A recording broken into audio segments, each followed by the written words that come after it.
민수기 33장 1절부터 14절 말씀 마음을 집중하시고 함께 읽어보십니다. 모세와 아론의 인도로 대오를 갖추어 애굽을 떠난 이스라엘 자손들의 노정은 이러하니라. 모세가 여호와의 명령대로 그 노정을 따라 그들이 행진한 것을 기록하였으니 그들이 행진한 대로의 노정은 이러하니라. 그들이 첫째 달 15째 날에 람셋을 떠났으니 곧 유월절 다음 날이라. 이스라엘 자손이 애굽 모든 사람의 목전에서 큰 권능으로 나왔으니 애굽인은 여호와께서 그들 중에 치신 그 모든 장자를 장사하는 때라.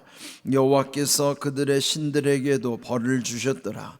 이스라엘 자손이 람셋을 떠나 숫곳에 진을 치고 숫곳을 떠나 광야 끝 에담에 진을 치고 에담을 떠나 바알스보나 비하이로스로 돌아가서 믹돌 앞에 진을 치고 하이롯 앞을 떠나 광야를 바라보고 바다 가운데를 지나 에담 광야로 사흘길을 가서 마라에 진을 치고 마라를 떠나 엘림에 이르니 엘림에는 샘물 12과 종려 70그루가 있었으므로 거기에 진을 치고 엘림을 떠나 홍해가에 진을 치고 홍해가를 떠나 신광야에 진을 치고 신광야를 떠나 돕가에 진을 치고 돕가를 떠나 알루스에 진을 치고 알루스를 떠나 르비딤에 진을 쳤는데 거기는 백성이 마실 물이 없었더라. 아멘. 오늘 읽은 말씀에 보면 1절부터 1절 2절에 노정이라고 하는 말씀이 3번 반복이 되죠. 그래서 오늘 제목은 노정으로 정했습니다. 노정이라면 길을 가는 여정을 노정이라고 그러죠. 우리 인생은 끊임없이 길을 가는 것이죠. 인생길에 그런 모든 과정을 이스라엘이 그 출애굽으로부터 가나안에 이르는 그 모든 광야의 여정과 흡사한 것입니다.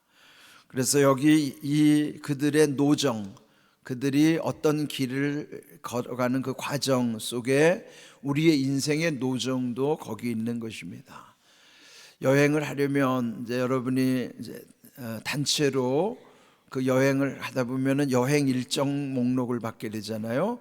첫째 날부터 돌아오는 날까지 어디를 어떻게 경유해서 어떤 곳을 들르고 하는 그런 것을 쭉 일정표가 있는 것처럼 이제 오늘 읽은 말씀에 보면은 여기 1절에 모세와 아론의 인도로 대오를 갖추어 애굽을 떠난 이스라엘 자손들의 노정은 이러하니라 그랬어요. 그러면 애굽을 떠나서 여기 49절을 이제 끝에 가보면은 그들이 현재 머무르고 있는 곳은 모압 평지예요. 거기는 요단강만 건너면은 이제 가나안으로 들어가는 곳, 거의 그들이 마지막 진을 치고 머무르고 있는 곳이 모압에 있는 평지인 것이죠. 그래서 여기에 노정은 그 애굽으로부터 모압 평지에 이르기까지. 그래서 오늘 읽은 말씀에 보면은 어디를 떠나 어디에 진을 쳤고 그 다음번에는 또 어디를 떠나서 어디에 진을 치고 그런 진을 쳤다는 말 계속 나오는 거예요. 그러니까 오늘 우리의 표현으로 보면 진을 쳤다는 건 이사를 갔다는 거예요. 그래요.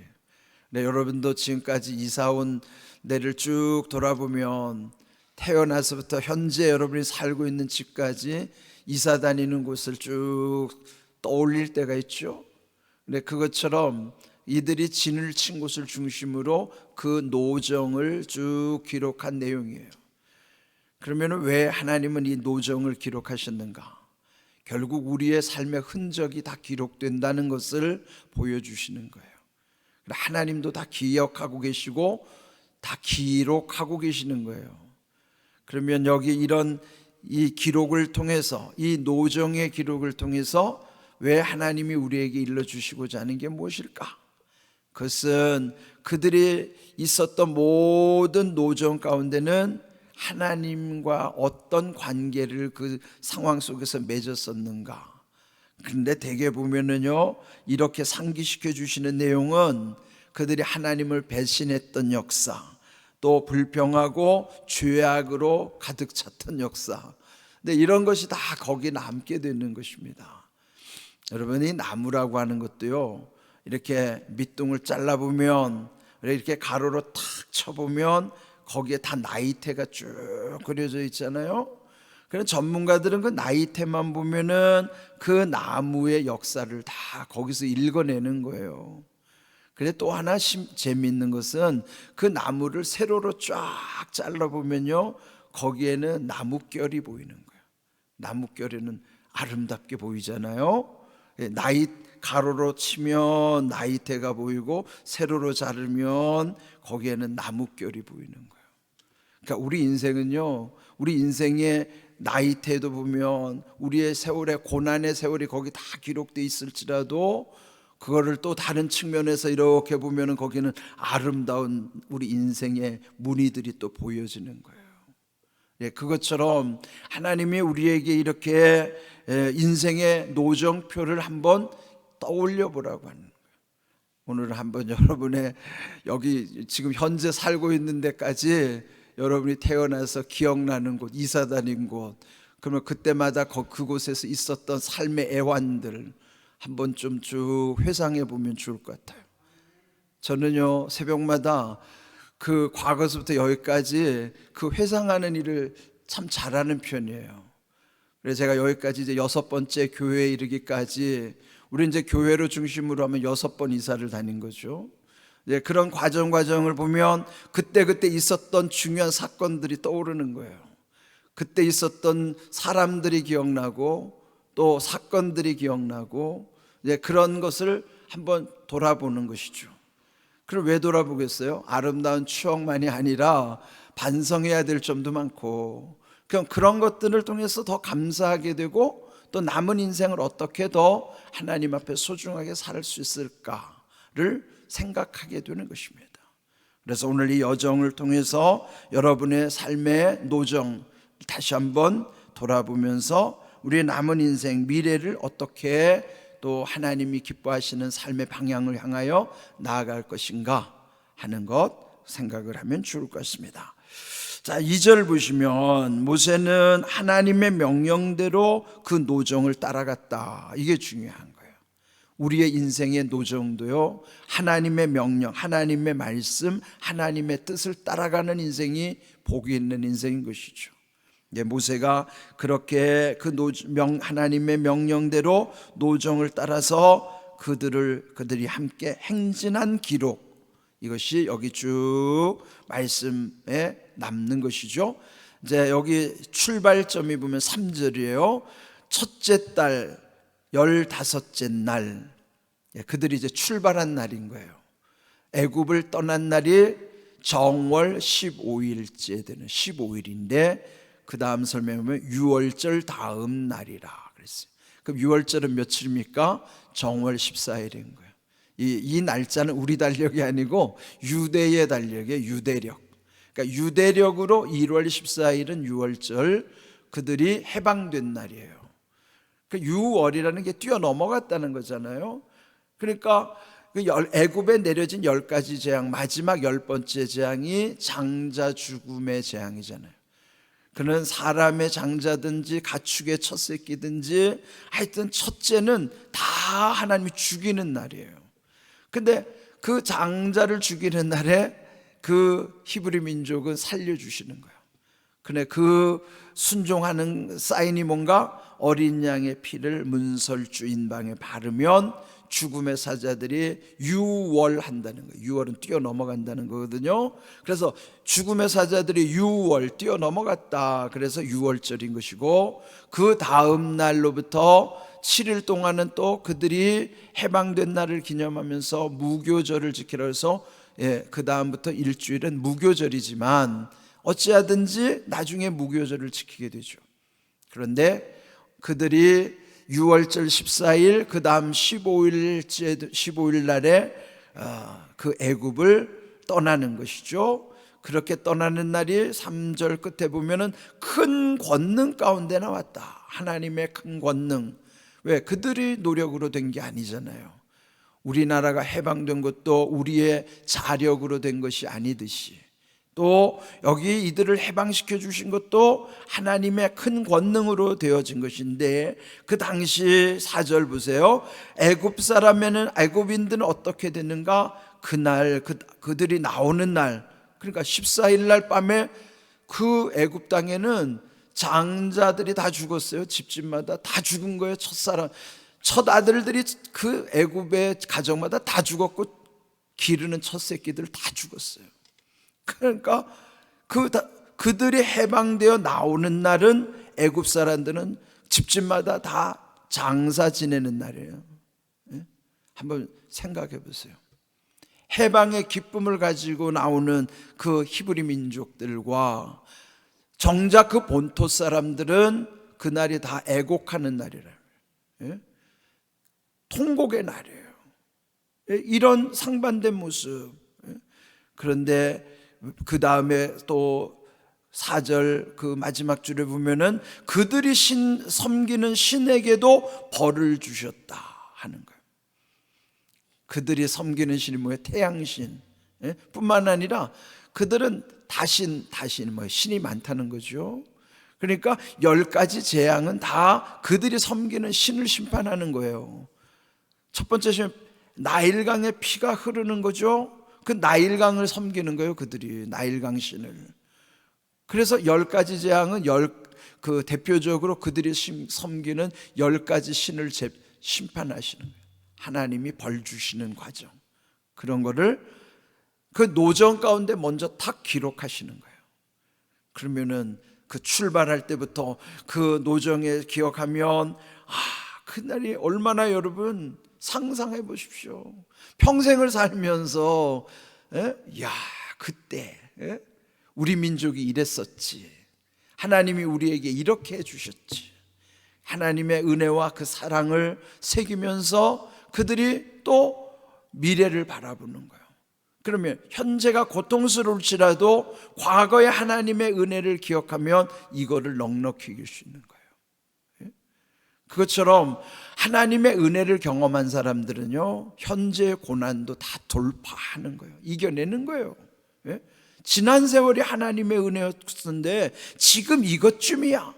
그래, 앞으로는 우리의 최종 목적지는 천국임을 우리는 알고 살잖아요. 그러면 뭐가 두렵습니까? 과거에 하나님이 베풀어 주신 은혜와 사랑, 저 미래의 마지막 가야 하는 천국, 그러나 지금은 좀 힘들다 하더라도 이거 너끈히 이기지 못하겠어요? 여기에 우리의 힘이 있는 거예요. 노정을 기록하는 것은 그런, 우리들은 하나님을 배신했을지라도 하나님은 끝까지 우리를 놓지 않으시고 은혜 가운데 우리를 인도하셨다는 것을 기억하면서 살게 하시기 위해서 이렇게 기록해 주시는 거예요. 성경을 읽을 때마다 우리를 또 다시 비춰보면서, 그때 우리도 이랬었지. 그래서 저도 돌아보면요, 내 힘으로 된 게 없어요. 다 하나님의 은혜였음을 고백하는 거예요. 이따금 우리 부부도 지난 세월을 돌이켜보면서 그때 이랬었는데 지금 생각하면은 다 하나님의 은혜였다.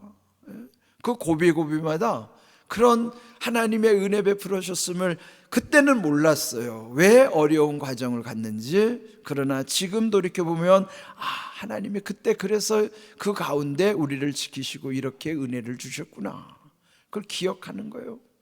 그러면 미래를 향하여 가는 것도요, 훨씬 더 부담을 덜고 더 힘을 내게 되는 것입니다. 자, 그 다음에 여기 5절부터 그들이 머물렀던 곳이 람셋이라는 곳이거든요. 람셋이 그들이 400년을 거기 살던 애굽에 있었던 곳이에요. 거기서 보면 그 다음 숫꽃, 7절 에담, 그 다음에 8절을 보면요, 하이론 앞을 떠나 광야를 바라보고 바다 가운데를 지나. 이게 뭐예요? 홍해를 건너는 사건이에요. 그리고 홍해를 건너면서 에담 광야로 또 들어가잖아요.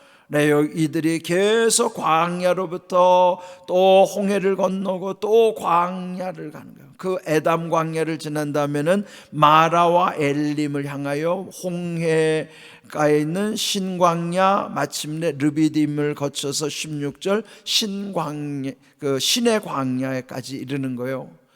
그래, 그들이 시내 광야, 시내산 밑에 있는 광야에까지 그들이 가면서 거기까지는 얼마 걸리지 않았죠.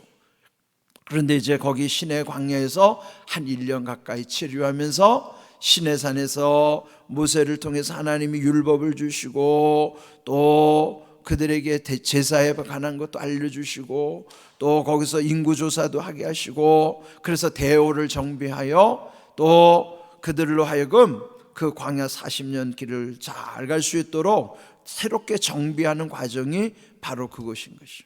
근데 그 중간에 있었던 여러 가지 일들은 지금 시간이 없어서 다 말씀을 나누지 못하지만 이미 우리가 앞에서 다 묵상했던 내용들이에요. 마라에서는 쓴물을 통해서 불평했었고, 그렇지만은 그걸 나뭇가지를 던져서 단물로 바꿔주셔서 마시게 하시고, 그 다음에 또 갔던 곳은 마라와 달리 엘림이라는 곳에는 거기에서 말한 대로 샘물 12 종려 70주가 있는 곳에서 진을 치면서 그들이 또 평안을 얻었던, 안식을 했던 곳, 그런 곳이 있었던 곳이고요. 또 이렇게 여러 가지, 또 14절 르비딤에 왔는데 거기서 또 마실 물이 없어서 하나님을 원망하고 불평했던 곳. 네, 이런 곳마다 다 그들이 기억이 나는 거예요. 우리도 잊어버리고 사는 것 같지만 갑자기 생각나는 때 있죠. 예? 왜 우리에게 5가지 감각을 주신지 아세요? 예?